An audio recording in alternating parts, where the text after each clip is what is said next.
आज हम लोग ट्रांजिस्टर के लिए बायसिंग मेथड देखेंगे।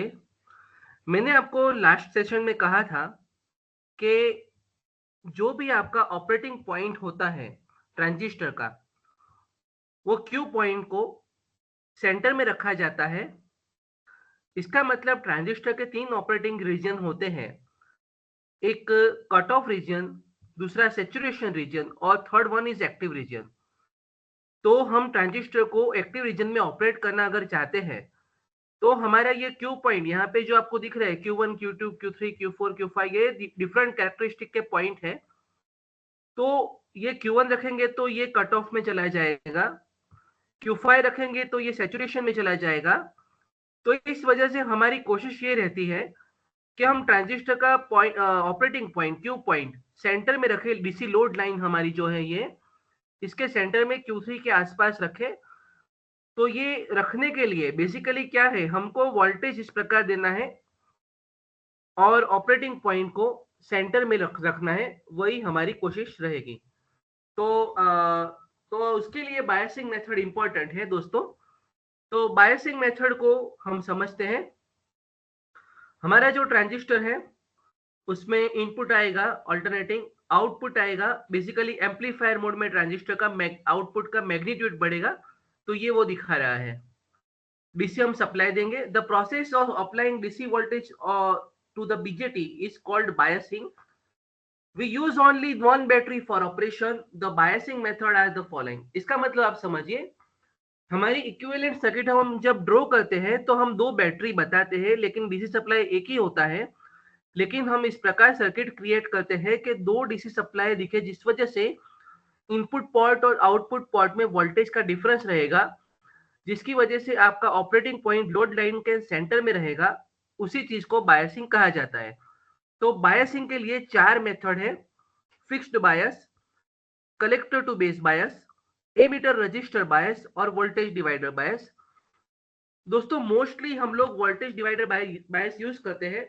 Easy to apply and easy to understand. अगर आपको एग्जाम में पूछे बायसिंग मेथड लिस्ट कीजिए और किसी भी एक को एक्सप्लेन कीजिए, तो आपको वोल्टेज डिवाइडर बायस में इंसिस्ट करता हूं, लेकिन आपकी चॉइस है, आप जो चाहे वो लिख सकते हैं।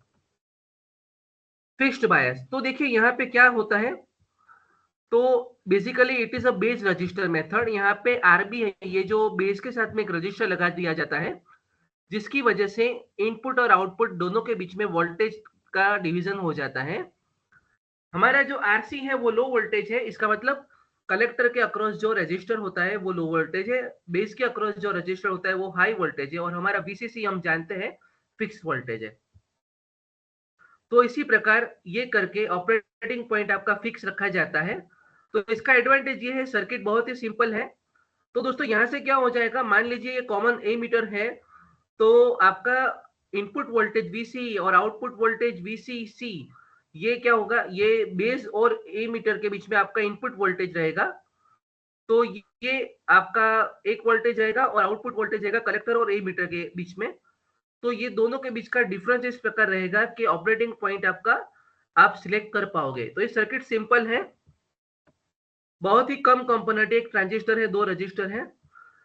इसका डिसएडवांटेज ये है दोस्तों कि थर्मल रन अवे का मतलब है कि डिवाइस सेचुरेशन में जाने की संभावना रहती है।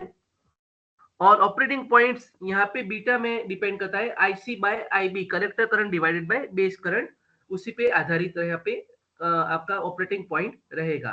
तो ये इसका डिसएडवांटेज है और ये बहुत ज्यादा यूज नहीं किया जाता है। सर्किट सिंपल है, दो रजिस्टर है, जिसकी एप्लीकेशन से, जिसके यूज से आप वोल्टेज का डिवीजन क्रिएट करते हो और ऑपरेटिंग पॉइंट को सेंट्रलाइज रखने का कोशिश करते हो।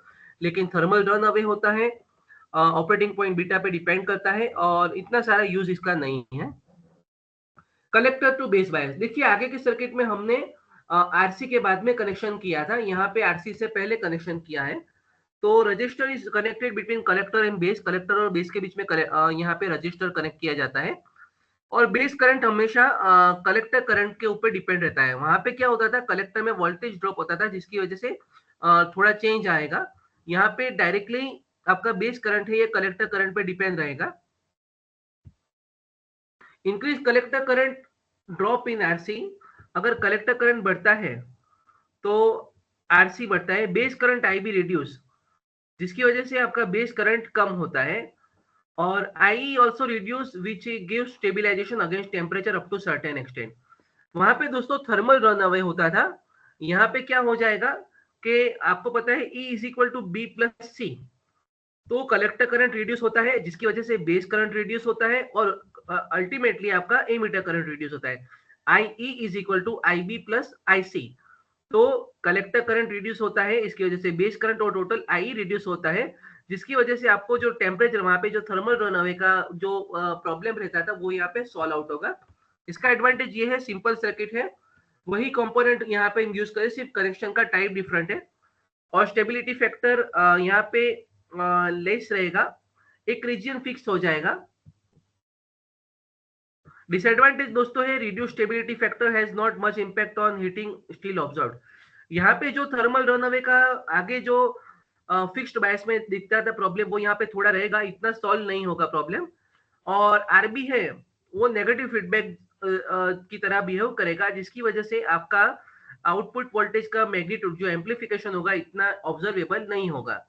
तो ये भी लिमिटेशन है, फिक्स्ड बायस का लिमिटेशन था thermal run away, collector base bias का है कि आपका आउटपुट है इतना सारा एम्पलीफाई नहीं हो पाएगा, और थर्मल रन अवे स्टिल आपको आउटपुट में ऑब्जर्व होगा। एमीटर रजिस्टर बायस, यहाँ पे एक और रजिस्टर ऐड कर दिया, एमीटर में एक रजिस्टर ऐड कर दिया, तो ये क्यू पॉइंट को कांस्टेंट रखता है, और क्यू पॉइंट है टेम्परेचर और बीटा पे डिपेंड करता है यहाँ पे।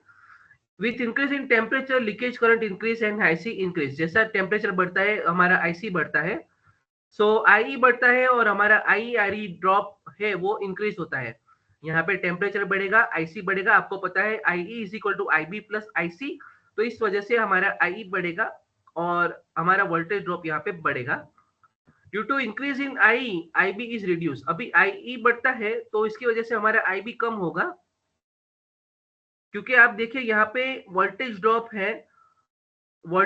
है वो ऑपोजिट टू आई बी है, जितना यहाँ पे देखिए I E is equal to I B plus I C है, तो अगर एमीटर करंट यहाँ पे इंक्रीज होगा तो आपका ये जो बेस करंट है अल्टीमेटली रिड्यूस होगा। IC is equal to beta I B आपका रिडक्शन इन कलेक्टर करंट में फर्दर करेगा, क्योंकि बेस करंट अगर रिड्यूस होता है I E is equal to I B plus I C, तो इसका मतलब ये है कि आपका, मैंने कहा कि कलेक्टर करंट इंक्रीज होगा तो आपका बेस करंट रिड्यूस होगा, तो वापस देखिए अगर यहाँ पे बेस करंट रिड्यूस होगा तो वापस कलेक्टर करंट रिड्यूस होगा, तो एक लिमिट में रहेगा, तो क्यू पॉइंट आपका कांस्टेंट रहने की कोशिश करेगा, आपका क्यू पॉइंट यहाँ पे कांस्टेंट रहेगा। तो ये अरेंजमेंट है बेसिकली, यहाँ पे एडिशनल जो हमने ए मीटर के साथ में जो रजिस्टर लगाया है उसकी वजह से है। तो लेकिन same way beta collector current is not change, तो इसकी वजह से क्या होता है कि आपका जो बीटा चेंज नहीं होता तो आपका क्यू पॉइंट कांस्टेंट रह पाता है। तो ये एडिशनल आर ई का बेनिफिट है कि जैसे भी कलेक्टर करंट बढ़ेगा, ए मीटर करंट बढ़ेगा, यहाँ पे ड्रॉप बढ़ेगा तो आपका बेस करंट कम होगा और अगेन आईसी कम होगा, तो ये क्यू पॉइंट को स्टेबल करने के लिए आपका बहुत ही इंपॉर्टेंट पॉइंट है। तो यहाँ पे बेस वोल्टेज अभी अब ये देख लिया हमने, ए मीटर रजिस्टर बायस, इसके एडवांटेज डिसएडवांटेज आपके पार्ट में करिकुलम में नहीं दिए गए, लेकिन कह सकते हो आपके यहाँ पे थर्मल रन अवे इतना ऑब्जर्वेबल नहीं है, तो आपके लिए एडवांटेज है, और कंपेरेटिवली आप ऑपरेटिंग पॉइंट को कांस्टेंट रख पाते हो। अभी वोल्टेज डिवाइडर बायस, हमारा लास्ट वाला टॉपिक जो मैंने कहा कि आपको करना चाहिए, वोल्टेज डिवाइडर सर्किट दोस्तों काफी सारी जगह यूज होता है, आपको इस सर्किट को समझना होगा। यहाँ पे R1 R2 है और वोल्टेज ये R1 और R2 की वैल्यू के अकॉर्डिंगली आपका जो यहाँ पे इनपुट और आउटपुट पोर्ट का दोनों का वोल्टेज वेरी होगा, इसी वजह से आपका क्यू पॉइंट स्टेबिलाईज होगा। कंसेप्ट यही है, इतना सही कंसेप्ट है। वीबी हमारा बेस वोल्टेज फिक्स्ड रखा जाता है, R2 की वजह से यहाँ पे VB फिक्स्ड हो जाएगा। Q become independent of temperature and current gain beta, आपका करंट गेन होता है IC बाय IB, तो वो यहाँ पे फिक्स रहेगा।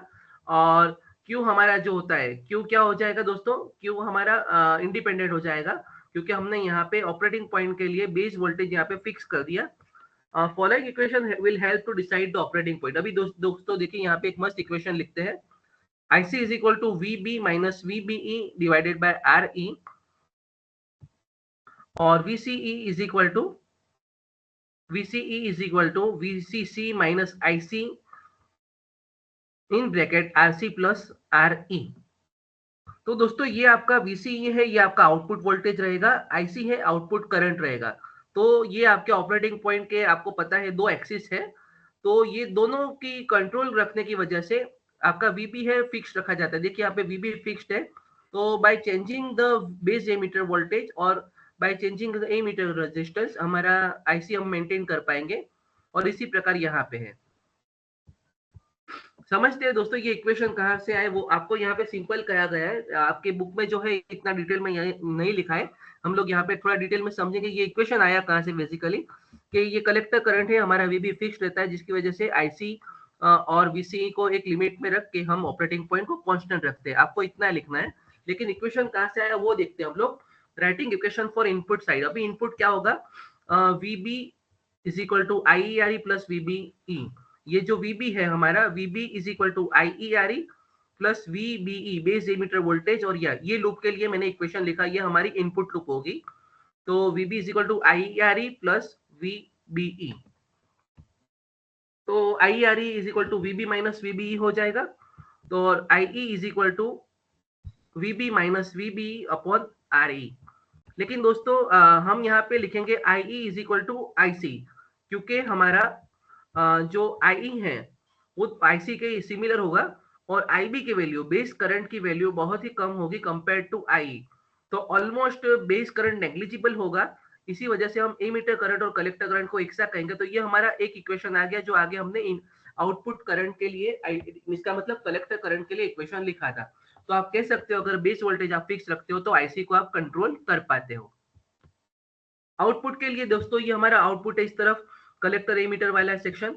तो लिखेंगे VCC is equal to ICRC plus VCE plus IERE। बहुत ही सिंपल इक्वेशन है, ये हमारा सप्लाई वोल्टेज है। यहाँ पे तीन ड्रॉप होंगे, एक ICRC, एक VCE और एक IERE।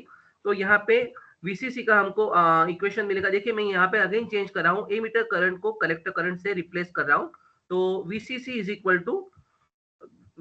इक्वल टू यहाँ पे मान लीजिए मैंने कॉमन ले लिया, ये मुझे लिखना है VCE कलेक्टर इमीटर वोल्टेज का अगर इक्वेशन लिखना है तो VCC minus RCRC minus ICRE, IC को कॉमन निकाल देते तो ये हमारा आउटपुट वोल्टेज वाला इक्वेशन मिल गया।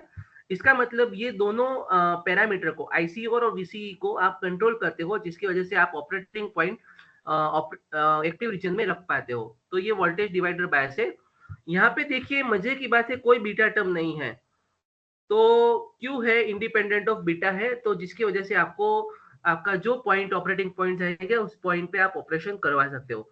तो दोस्तों ये हम यहाँ पे स्टॉप करते हैं। हमने चार मेथड देखी, फिक्स्ड बायस देखा, कलेक्टर बायस देखा, और थर्ड वन वाला हमने देखा यहाँ पे एमीटर रजिस्टर बायस, लास्ट वाला voltage divider bias. Voltage divider bias helpful ज्यादा क्यों है, क्योंकि हमने यहाँ पे वोल्टेज का डिवीजन करके बेस वोल्टेज को फिक्स कर दिया है, जिसकी वजह से हम कलेक्टर करंट और कलेक्टर एमीटर वोल्टेज को कांस्टेंट रखते हैं। तो जिसकी वजह से आपका ऑपरेटिंग पॉइंट आपका सेंटर में रहता है। तो आई होप आपको पता चलेगा। आप एक बार इसको लोड लाइन के रेफरेंस में रख के, लास्ट जो वीडियो है उसके रेफरेंस में रख के सोचिएगा, आपको यहाँ से कुछ और भी आउटपुट मिलेगा। Thank you and keep learning.